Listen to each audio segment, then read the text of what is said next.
Accountability.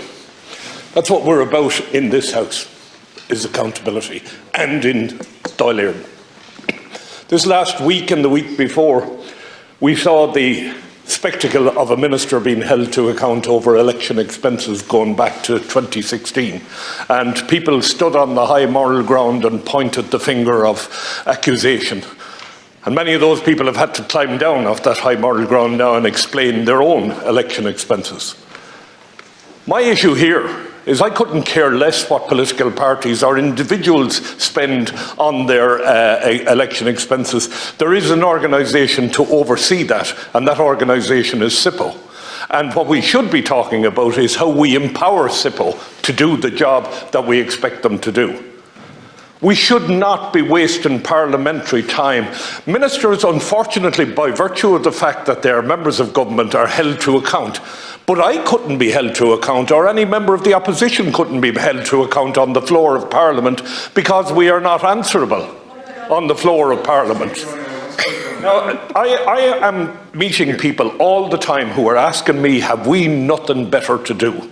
We have hospital overruns, we have the search and rescue I'm blue in the teeth about, we have Garda problems, we have Defence Force problems, we have problems in education.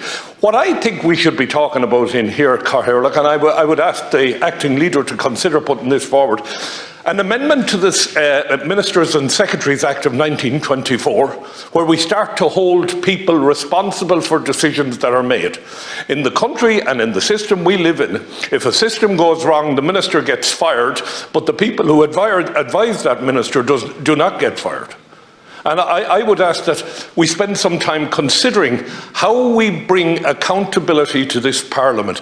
We have a number of extremely powerful Secretary-Generals who are refusing to appear before joint Oireachtas committees. Thank you. That has to stop. So accountability, let's hold the public service to accountability, let's hold departments to accountability, and if there's difficulties between political parties, let SIPO deal with that. Thank you very much. Gerard Craughwell talked about accountability, and he talked about, I suppose, the news of the week in relation to expenses and what have you, and about the tit and tat that went on in relation to that. I think, to be fair to all concerned, and I fought a general election campaign myself as well, it's a fairly intense period of time, and no one goes out to deliberately tell mistruths in relation to their expenses. But there's a lot goes on, and it's difficult for the candidate to have oversight over all of that.